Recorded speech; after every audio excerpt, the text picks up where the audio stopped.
Breaking news! FTX founder Sam Bankman-Fried has been arrested by the Bahamian authorities on order of the U.S. government. There is a criminal case against SBF now. So he's arrested and might get extradited.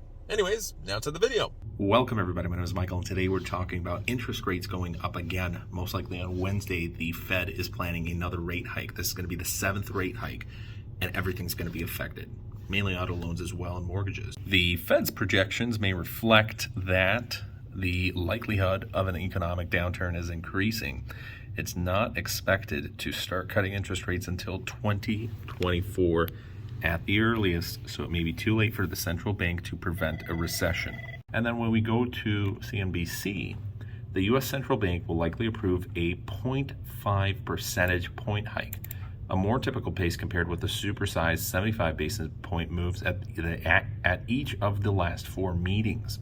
This would push benchmark borrowing rates to a target range of 4.25% to 4.5%. Although that's not the rate consumers pay, the Fed's moves still affect the rates consumers see every day. And when we scroll down, of course, mortgages, the fixed rate mortgage currently average sits at 6.33% with a peak at 7.08% mid-November. And then for would-be buyers, you have a little calculation here. A $300,000 mortgage loan would cost about $1,283 a month at last year's 3.11% rate. If you pay today's 6.33%, that would cost an extra $580 a month or $69.60 more a year. So it would cost an extra $208,800 over the lifetime of the loan. Already, the average rate for a HELOC loan is up to 7.3% from 4.24% earlier in the year. Credit cards, pretty much personal loans, auto loans, all types of loans have gone up. They're now 19% on average, up from 16.3% on average. Even those with the best credit card can expect to be offered APRs of 18% and higher.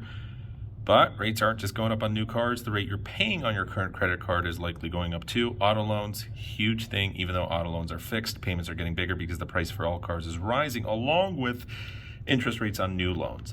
The average interest rate on a 5-year new car loan is 6.05%, up from 3.86%.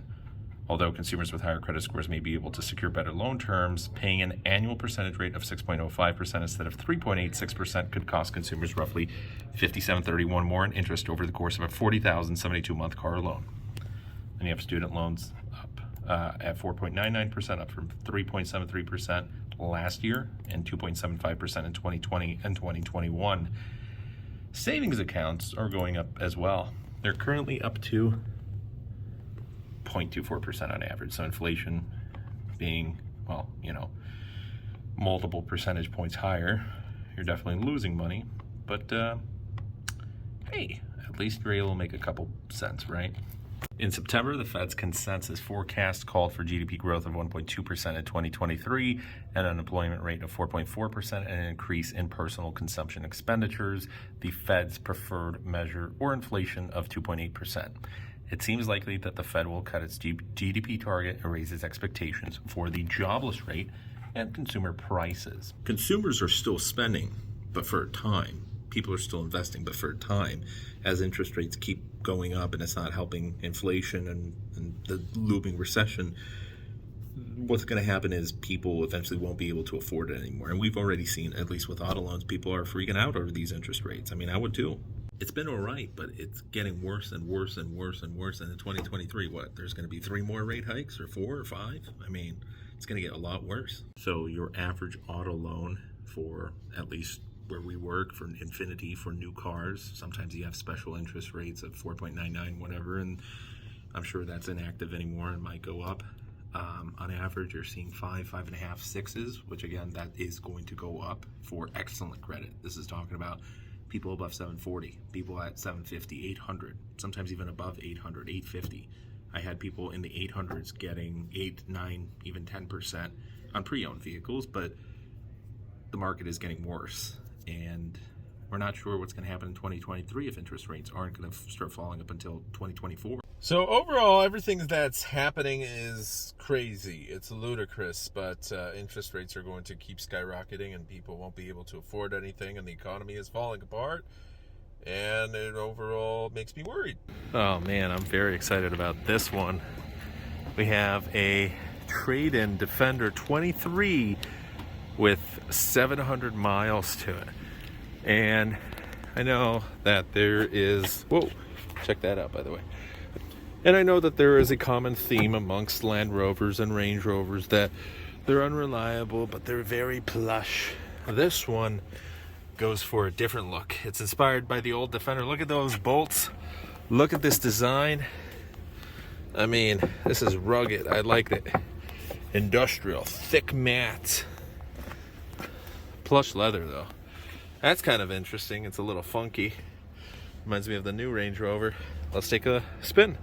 Really cool car, and honestly, probably the first Land Rover that I can actually fit in quite nicely. Too bad it's 76,000, but in a couple of years, pretty cool. Only 700 miles on this bad boy. I don't know. I actually fit a lot better in this than the Range Rover, and I love it. I love it. I love the Meridian sound system.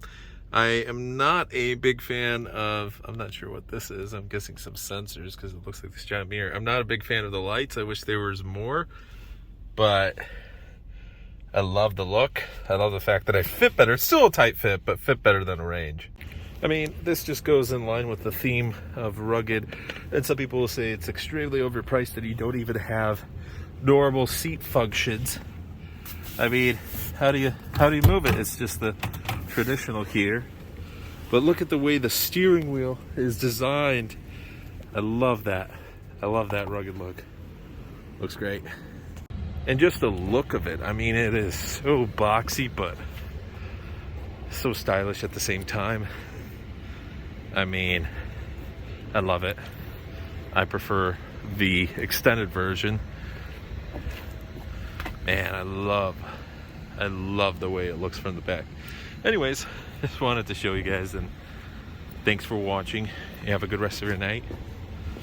Take care.